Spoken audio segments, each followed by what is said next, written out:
सुप्रभात आप सभी को। आज हम लोग कक्षा 10वीं की पाठ्य पुस्तक स्पर्श भाग 2 में संकलित गद्य खंड के अंतर्गत प्रथम पाठ बड़े भाई साहब को पढ़ेंगे। बड़े भाई साहब नामक पाठ के लेखक सुप्रसिद्ध उपन्यासकार, कहानीकार मुंशी प्रेमचंद जी हैं। तो पाठ को प्रारंभ करने से पहले हम लोग मुंशी प्रेमचंद जी का सामान्य परिचय जानेंगे और उसके बाद पाठ को प्रारंभ करेंगे और यह जानेंगे कि बड़े भाई साहब नामक पाठ में क्या बताया गया है, उससे हमें क्या सीखना चाहिए। तो आइए सबसे पहले मुंशी प्रेमचंद जी का जीवन परिचय जान लेते हैं। जैसा कि आप देख पा रहे हैं कि मुंशी प्रेमचंद जी का जन्म सन 1880 ईस्वी में उत्तर प्रदेश के बनारस जिले के लमही नामक गांव में हुआ था। इनका प्रारंभिक जीवन काफ़ी अभाव भरा था, किंतु अपने अभाव भरे जीवन में ही इन्होंने अच्छी शिक्षा उस समय के अनुसार प्राप्त की और फिर स्कूल में अध्यापक बने। उसके बाद इंस्पेक्टर और मैनेजर के पद पर भी ये रहे और साथ ही साथ ये साहित्यिक सेवाओं से भी जुड़े रहे और साहित्य से जुड़ करके इन्होंने हंस और माधुरी नाम की पत्रिकाओं का संपादन कार्य किया। इनके साहित्य की जो सबसे बड़ी विशेषता है वो यथार्थवादी चित्रण है, जिसमें आम आदमी के दुख दर्द का सजीव चित्रण होता है। इसीलिए इन्हें यथार्थवादी और आदर्शवादी लेखक दोनों स्वीकार किया जाता है। प्रेमचंद जी की जो प्रमुख साहित्यिक कृतियां हैं उनमें सर्वप्रमुख है मानसरोवर। मानसरोवर इनकी कहानियों का संग्रह है जो कि 8 भागों में बांटा गया है। इसमें कुल मिलाकर के 400 से अधिक कहानियां संकलित हैं। साथ ही साथ इनकी ख्याति और प्रसिद्धि का जो प्रमुख आधार है वह है इनकी गोदान नामक उपन्यास। गोदान के अतिरिक्त इन्होंने गबन, प्रेमाश्रम, सेवा सदन, निर्मला, कर्मभूमि, रंगभूमि, कायाकल्प और प्रतिज्ञा इत्यादि महत्वपूर्ण उपन्यास भी लिखे हैं। मंगलसूत्र नाम का उपन्यास इनका अपूर्ण रहा, क्योंकि जब ये मंगलसूत्र नाम का उपन्यास लिख रहे थे तभी 8 अक्टूबर सन 1836 ईस्वी को इनकी मृत्यु हो गई। इस तरह से हम लोगों ने लेखक मुंशी प्रेमचंद जी का सामान्य जीवन परिचय और उनकी कुछ प्रमुख रचनाओं के बारे में जाना। आइए अब अपनी पाठ्यपुस्तक में संकलित पाठ बड़े भाई साहब को प्रारंभ करते हैं। जैसा कि चित्र में आप देख रहे होंगे कि एक बड़ा भाई है और दूसरा छोटा भाई है। वह अपने छोटे भाई को कुछ न कुछ नसीहत दे रहा है, सीख देने का प्रयास कर रहा है। यही काम इस पाठ में भी किया गया है। तो पाठ को प्रारंभ करते हैं। इस पाठ में एक बड़े भाई साहब हैं। इस पाठ में एक बड़े भाई साहब हैं। मैं आपको बता दूं कि इस पाठ में लेखक मुंशी प्रेमचंद जी ने अपने आप को छोटा भाई माना है और अपने से बड़े भाई के बारे में उनके क्या विचार हैं वह इस पाठ के अंतर्गत लिखते हैं। तो ठीक है, आइए शुरू करते हैं कि इस बड़े भाई साहब पाठ में एक बड़े भाई साहब हैं जो हैं तो छोटे ही, परंतु उनसे छोटा भी उनका एक भाई है। वे उससे बहुत ही थोड़ा बड़े हैं, यानी कुछ ही साल बड़े हैं, परंतु उनसे बड़ी बड़ी आशाएं की जाती हैं। लेकिन जो लोग हैं वो उन बड़े भाई साहब से बड़ी बड़ी आशाएं करते हैं। बड़े होने के कारण वे खुद भी यही चाहते हैं कि वे जो भी करें, जो कुछ भी करें, छोटे भाई के लिए प्रेरणादायक हो। बड़ा होने का दायित्व तो उन्हें भी पता है, वो भी स्वयं यह चाहते हैं कि वो कोई भी ऐसा कार्य करें जिससे उनके छोटे भाई को कुछ न कुछ प्रेरणा, सीख, इंस्पिरेशन मिल सके। भाई साहब उनसे 5 साल बड़े हैं। जो बड़े भाई साहब हैं वो छोटे भाई से केवल 5 साल बड़े हैं, परंतु 3 ही कक्षा आगे पढ़ते हैं। 5 साल तो बड़े हैं, लेकिन अगर कक्षा के हिसाब से देखें तो वो केवल 3 कक्षा ही आगे हैं। वे अपनी शिक्षा की नींव मजबूती से डालना चाहते थे ताकि वे आगे चलकर अच्छा मुकाम हासिल कर सकें। वे अपनी शिक्षा की नींव मजबूती से डालना चाहते थे जिससे आगे चल कर के वे अच्छा मुकाम, अच्छे जगह पर पहुंच सकें। कहने का उनके तात्पर्य है कि हमारा नींव जितना मजबूत होता है उस पर मकान भी उतना ही शानदार खड़ा किया जा सकता है। अगर नींव अच्छी नहीं होगी, जड़ हमारी मजबूत नहीं होगी, तो उस पर हम अपना ऊंचा मकान निर्माण नहीं कर सकते। ठीक इसी तरह से अगर शिक्षा के क्षेत्र में आपकी जड़ मजबूत नहीं होगी, आधार मजबूत नहीं होगा, तो आप ऊंची शिक्षा को प्राप्त नहीं कर पाएंगे, या प्राप्त भी करेंगे तो उसमें बहुत ज़्यादा कठिनाई होगी और वह टिकाऊ नहीं रहेगा, क्योंकि कमज़ोर नींव पर बना मकान कभी भी ज़्यादा दिन तक नहीं खड़ा रह पाता है। ठीक है। वे हर कक्षा में 1 साल की जगह 2 साल लगाते थे, और यह विडंबना है कि वो हर कक्षा में 1 साल की जगह 2 साल लगाते थे। यानी जिस कक्षा में 1 साल में लोग पास होते हैं वो उसमें 2 साल में पास होते थे, और कभी कभी तो 3 साल भी लगा देते थे, और कभी कभी तो ऐसी सिचुएशन आती थी, ऐसी स्थिति आती थी कि एक कक्षा पास होने में उन्हें 3-3 साल का समय भी लग जाता था। वे हर बार किताब खोलकर बैठे रहते थे। जब भी उन्हें देखा जाता तो लोग यही पाते कि वो किताब खोल करके बैठे हुए हैं। जबकि इसके विपरीत जो लेखक हैं, जो अपने आप को छोटा भाई कहते हैं, उनका मन, यानी छोटे भाई का मन पढ़ाई में बिल्कुल नहीं लगता था। अगर 1 घंटे भी किताब लेकर बैठना पड़ता तो यह उसके लिए किसी पहाड़ को चढ़ने जितना ही मुश्किल काम था। और बड़े भाई साहब जो दिन भर किताब लेके बैठे रहते थे, उनके विपरीत जो छोटा भाई था उसे किताब पढ़ना बिल्कुल भी पसंद नहीं था।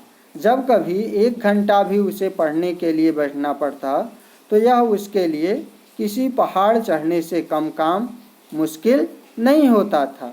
जैसे ही उसे ज़रा सा मौका मिलता वह खेलने के लिए मैदान में पहुंच जाता था।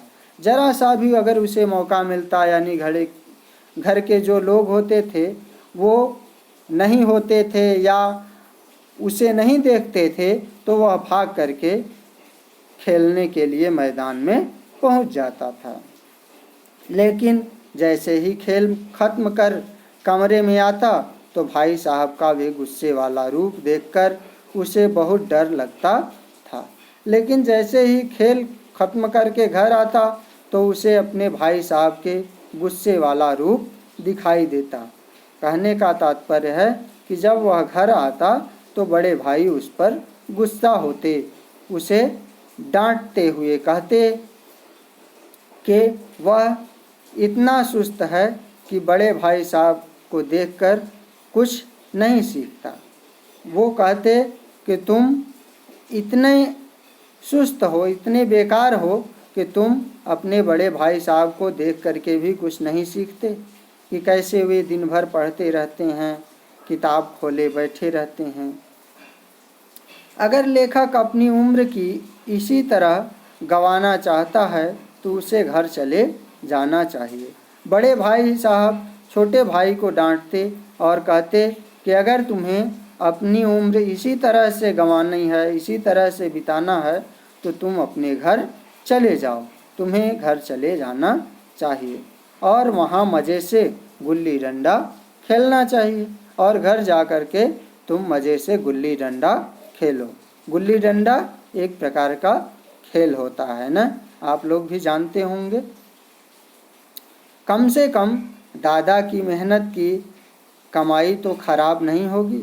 बड़े भाई साहब अपने छोटे भाई को और डांटते हुए कह रहे हैं कि अगर तुम यहाँ से घर चले जाओगे तो कम से कम जो दादा हैं उनके मेहनत की कमाई तो बेकार नहीं जाएगी, यानी जो हम लोगों पर वो खर्च कर रहे हैं वह बेकार तो नहीं होगा, यानी उन्हें कम ही भेजना पड़ेगा। अब लेखक कहते हैं कि बड़े भाई साहब उपदेश बहुत अच्छा देते थे। जो बड़े भाई साहब थे वो उपदेश बहुत ही बढ़िया देते थे, खूब अच्छे से समझाते थे, ऐसी ऐसी बातें करते थे जो सीधे दिल में लगती थी। लेकिन भाई साहब की डांट फटकार का असर 1-2 घंटे ही रहता था। छोटा भाई कहता है कि बड़ा भाई जो हैं वो उपदेश तो बहुत अच्छे देते हैं, उपदेश बहुत अच्छे देते हैं, लेकिन छोटे भाई के दिल में उसका असर केवल 1 या 2 घंटे ही रहता था और वह इरादा कर लेता था कि आगे से खूब मन लगा करके पढ़ाई करेगा और उस 1-2 घंटे में ही वो निश्चय कर लेता था कि आगे से वह खूब मन लगा करके पढ़ाई करेगा। लेकिन यही सोच कर जल्दी जल्दी एक समय सारिणी बना लेता, परंतु समय सारिणी बनाना अलग बात होती है और उसका पालन करना अलग बात होती है। यह सोच करके वो छोटा भाई एक अपना समय सारिणी बना लेता, टाइम टेबल बना लेता। जब उसके बड़े भाई डांटते तो वह सोचता कि अब से मैं भी अच्छे से पढ़ाई करूँगा, एक टाइम टेबल बनाऊँगा और उसके अनुसार पढ़ूँगा। लेकिन टाइम टेबल बनाना तो अलग बात है और उसका पालन करना अलग बात है, क्योंकि अगर टाइम टेबल बनाने से पढ़ाई हो जाए तो शायद सभी लोग टाइम टेबल सबसे पहले बना लें। आगे क्या होता है कि वार्षिक परीक्षा हुई। चूँकि दोनों लोग पढ़ रहे थे इसलिए परीक्षा होना तो स्वाभाविक ही था।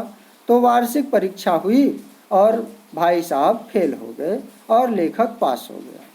वार्षिक परीक्षा हुई तो बड़े भाई साहब फेल हो गए और छोटा भाई यानी जो लेखक हैं वो पास हो गए। अपनी कक्षा में प्रथम आए और पास ही नहीं हुए बल्कि अपनी कक्षा में पहला स्थान उनका आया। अब लेखक और भाई साहब के बीच केवल 2 साल का ही अंतर रह गया। जो पहले बड़े भाई साहब 3 साल आगे थे, 3 कक्षा आगे थे, अब केवल 2 साल ही आगे रह गए। इस बात से उसे अपने ऊपर घमंड हो गया। इस बात से छोटे भाई को अपने ऊपर घमंड हो गया और उसके अंदर आत्मसम्मान भी बढ़ गया। यह सोच करके कि मैं कक्षा में प्रथम आ गया, पास भी हो गया और बड़े भाई साहब फेल हो गए, यह सोच करके छोटे भाई के अंदर थोड़ा घमंड आ गया। जब वह उनकी कक्षा में आएगा, बड़े भाई साहब लेखक को कहते हैं कि वे ये मत सोचे कि वे फेल हो गए हैं। जब वह उनकी कक्षा में आएगा तब उसे पता चलेगा। बड़े भाई साहब कहते हैं कि तुम यह मत सोचो कि मैं फेल हो गया हूँ और तुम पास हो गए हो। जब तुम हमारी कक्षा में आओगे तब तुम्हें पता चलेगा कि कितनी मेहनत करनी पड़ती है और इंग्लिस्तान का इतिहास याद करना पड़ेगा, तब उसे पता चलेगा। वो कहते हैं कि जब तुम्हें इंग्लिस्तान का यानी अंग्रेज़ों का, ब्रिटिश का हिस्ट्री और उनकी इतिहास को याद करना पड़ेगा, तब पता चलेगा बादशाहों के नाम याद करने में ही कितनी परेशानी होती है। और इतिहास पूरा का पूरा बादशाहों, उनके युद्धों से भरा हुआ है। उनका नाम याद करना कितना कठिन काम होता है, जब तुम मेरी कक्षा में आओगे तब तुम्हें पता चलेगा। परीक्षा में कहा जाता है कि समय की पाबंदी पर निबंध लिखो, जो 4 पन्नों से कम नहीं होना चाहिए। परीक्षा में यह कहा जाता है कि आप समय की पाबंदी, समय के पालन पर निबंध लिखिए, जो कम से कम 4 पन्ने से कम का नहीं होना चाहिए। अब आप अपनी कॉपी सामने रखकर, अपनी कलम हाथ में लेकर सोच सोच करके पागल हो रहे होते हैं कि कैसे लिखें और क्या लिखें। लेखक सोच रहा था कि अगर पास होने पर इतनी बेइज्जती हो रही है, तो अगर वह फेल हो गया होता तो पता नहीं भाई साहब क्या करते। लेखक मन ही मन सोच रहा है कि आज मैं पास हो गया, कक्षा में प्रथम आया, तो भी बड़े भाई साहब मेरी इतनी बेइज्जती कर रहे हैं, इतना डांट रहे हैं। अगर कहीं मैं फेल हो गया होता तो वो मेरी क्या दशा करते, शायद उसके प्राण ही ले लेते।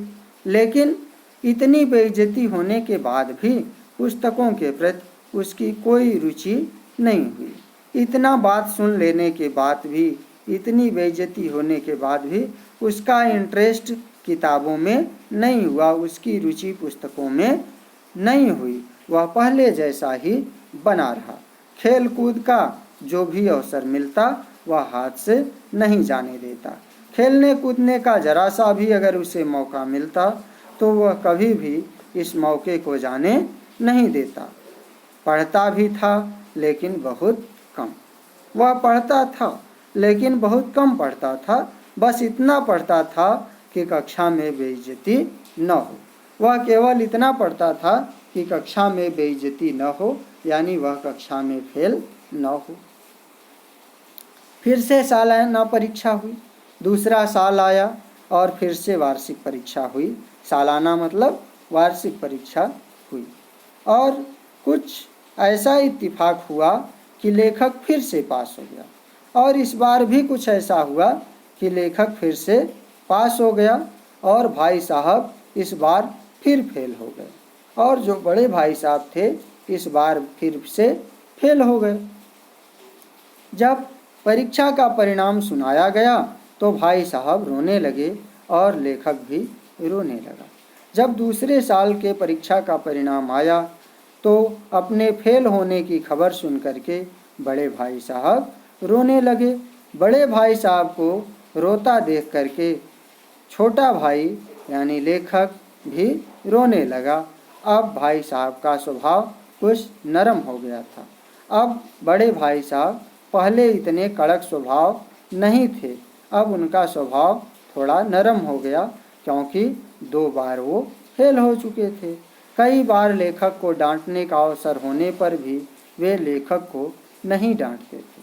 पहले जो बात बात पर बड़े भाई साहब लेखक यानी छोटे भाई साहब को डांटते थे, अपने छोटे भाई को डांटते थे, अब मौका मिलने पर भी वो उसे नहीं डांटते थे। शायद उन्हें खुद ही लग रहा था कि अब उनके पास लेखक को डांटने का अधिकार नहीं है। अब शायद बड़े भाई साहब को खुद महसूस होने लगा था कि उन्हें लेखक को डांटने का अधिकार नहीं है, क्योंकि जिसे वह डांटते थे वह तो पास हो रहा है और वह स्वयं फेल हो रहे हैं, और अगर है भी तो बहुत कम। वो सोचते थे कि अगर है भी अधिकार तो बहुत कम है, और वह केवल इतना ही है कि जितना एक बड़े भाई होने के वजह से होता है। वह भाई साहब की सहनशीलता का गलत उपयोग कर रहा था, और छोटा भाई यानी लेखक जो था वो बड़े भाई साहब की जो सहनशीलता थी, सहने की जो क्षमता थी, उसका गलत उपयोग कर रहा था। उसके अंदर एक ऐसी धारणा ने जन्म ले लिया था कि वह चाहे पढ़े या न पढ़े वह तो पास हो ही जाएगा। देखिए, घमंड करना सबसे बुरी बात है, और यहीं छोटे भाई के अंदर घमंड आ गया, उसके अंदर अहंकार आ गया। वह अब सोचने लगा था कि चाहे वह पढ़े या न पढ़े वह पास तो हो ही जाएगा। उसकी किस्मत बहुत अच्छी है, इसलिए भाई साहब के डर से जो थोड़ा बहुत पढ़ लिया करता था वह भी बंद हो गया। पहले जो भाई साहब के डर से थोड़ा बहुत वह पढ़ लिया करता था, अब वह भी बंद हो गया। अब लेखक को पतंगबाजी का नया शौक हो गया था। अब लेखक को यानी छोटे भाई को पतंग उड़ाने का, पतंगबाजी मतलब पतंग उड़ाने का नया शौक जाग गया था, और अब उसका सारा समय पतंगबाजी में ही गुजरता था, और वह अब पूरे दिन पतंग उड़ाता रहता था। फिर भी वह भाई साहब की इज्जत करता था और उनकी नज़रों से छिप करके ही पतंग उड़ाता था। वह पतंग तो उड़ाता था, लेकिन फिर भी अपने बड़े भाई साहब से थोड़ा डरता भी था और उनकी इज्जत भी करता था। इसीलिए तो वह उनके सामने पतंग नहीं उड़ाता, बल्कि उनसे छिप करके उड़ाता था। एक दिन शाम के समय हॉस्टल से दूर लेखक एक पतंग को पकड़ने के लिए बिना किसी की परवाह किए दौड़ा जा रहा था। एक दिन शाम के समय लेखक जो है वो एक पतंग जो ऊपर से टूट चुकी थी उसे पकड़ने के लिए बिना किसी की परवाह किए दौड़ा जा रहा था। अचानक भाई साहब से उसका आमना सामना हुआ। अचानक रास्ते में बड़े भाई साहब मिल गए, उसका उनसे आमना सामना हुआ। वे शायद बाजार से घर लौट रहे थे। उन्होंने बाजार में ही उसका हाथ पकड़ लिया और बड़े क्रोधित भाव से बोले, इन बेकार के लड़कों के साथ तुम्हें बेकार के पतंग को पकड़ने के लिए दौड़ते हुए शर्म नहीं आती? बाजार में ही वे छोटे भाई को पकड़ लेते हैं, उसका हाथ पकड़ लेते हैं और डांटते हुए कहते हैं कि बेकार के इन लड़कों के साथ बेकार की पतंग को पकड़ने के लिए दौड़ते हुए तुम्हें शर्म नहीं आ रही है? तुम्हें इसका भी कोई फर्क नहीं पड़ता कि अब तुम छोटी कक्षा में नहीं हो? क्या तुम्हें अब इस बात का भी कोई फर्क नहीं है कि अब तुम छोटी कक्षा में नहीं हो, अब तुम बड़ी कक्षा में आ गए हो, बल्कि अब तुम 8वीं कक्षा में हो गए हो और मुझसे सिर्फ एक कक्षा पीछे पढ़ते हो। लेखक को समझाते हुए बड़े भाई साहब कहते हैं कि अब तुम छोटी कक्षा में नहीं हो, बल्कि 8वीं कक्षा में हो और मुझसे केवल एक कक्षा पीछे हो। यानी लेखक किस कक्षा में है? 9वीं में। शुरू में लेखक नहीं बल्कि उनके बड़े भाई साहब 9वीं में हैं और लेखक 8वीं में, छोटे भाई 8वीं में। पहले बड़े भाई साहब 9वीं में थे और छोटा भाई यानी लेखक 6वीं में था, लेकिन अब बड़े भाई साहब 9वीं में और छोटा भाई 8वीं कक्षा में है। आखिर आदमी को थोड़ा तो अपनी पदवी के बारे में सोचना चाहिए। समझ किताब पढ़ लेने से नहीं आती, बल्कि दुनिया देखने से आती है। बड़े भाई साहब कहते हैं कि कुछ तो अपनी पदवी के बारे में, अपने स्थान और पद के बारे में लोगों को ध्यान रखना चाहिए। समझ जो है वो किताबें ही पढ़ लेने मात्र से नहीं आती, बल्कि दुनिया देखने से आती है। उसके बाद क्या होता है कि बड़े भाई साहब लेखक को कहते हैं कि यह घमंड जो अपने दिल में पाल रखा है कि बिना पढ़े भी पास हो सकते हैं और उन्हें लेखक को डांटने और समझाने का कोई अधिकार नहीं रहा, इसे निकाल डालो। बड़े भाई साहब कहते हैं कि तुमने जो अपने मन में यह मान लिया है कि अब तुम्हें डांटने का अधिकार केवल पास होने पर भी हो सकता है, ऐसा नहीं है। यह तुम अपने अंदर से बात निकाल दो।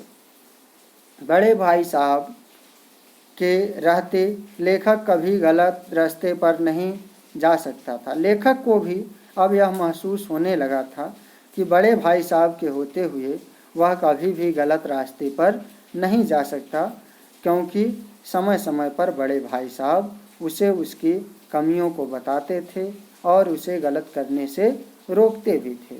बड़े भाई साहब पाठ में लेखक से बड़ा भाई कहता है कि अगर लेखक नहीं मानेगा तो भाई साहब थप्पड़ का प्रयोग भी कर सकते हैं। यानी बड़े भाई साहब अपने छोटे भाई को डांटते और समझाते दोनों तरह से कहते हैं कि अगर वह नहीं मानेगा तो वह थप्पड़ का भी प्रयोग कर सकते हैं, यानी उसे थप्पड़ भी मार सकते हैं और उसको उनकी बात अच्छी नहीं लग रही होगी। ये भी वो महसूस कर रहे हैं कि छोटे भाई को उनकी यह बात अच्छी नहीं लग रही होगी। लेखक भाई साहब की इस समझाने की नई योजना के कारण उसके सामने सर झुकाकर खड़ा था। लेखक यानी छोटा भाई जो है वो भी बड़े भाई साहब के इस तरह के समझाने की योजना के कारण उनके सामने सर झुका करके खड़ा था। किस योजना के कारण? जब वो ये कहते हैं कि केवल तुम यह सोच रहे हो कि मैं पास हूँगा तभी तुम्हें डांटूंगा और तुम पास हो रहे हो इसलिए तुम डांट नहीं खाओगे, तो यह तुम्हारी भूल है। मैं बड़ा भाई होने के कारण तुम्हें थप्पड़ भी मार सकता हूँ। आज लेखक को सचमुच अपने छोटे होने का एहसास हो रहा था, न केवल उम्र में बल्कि मन से भी। आज पता नहीं क्यों लेखक को यानी छोटे भाई को अपने छोटे होने का एहसास हो रहा था, वह भी न केवल उम्र में बल्कि मन से भी।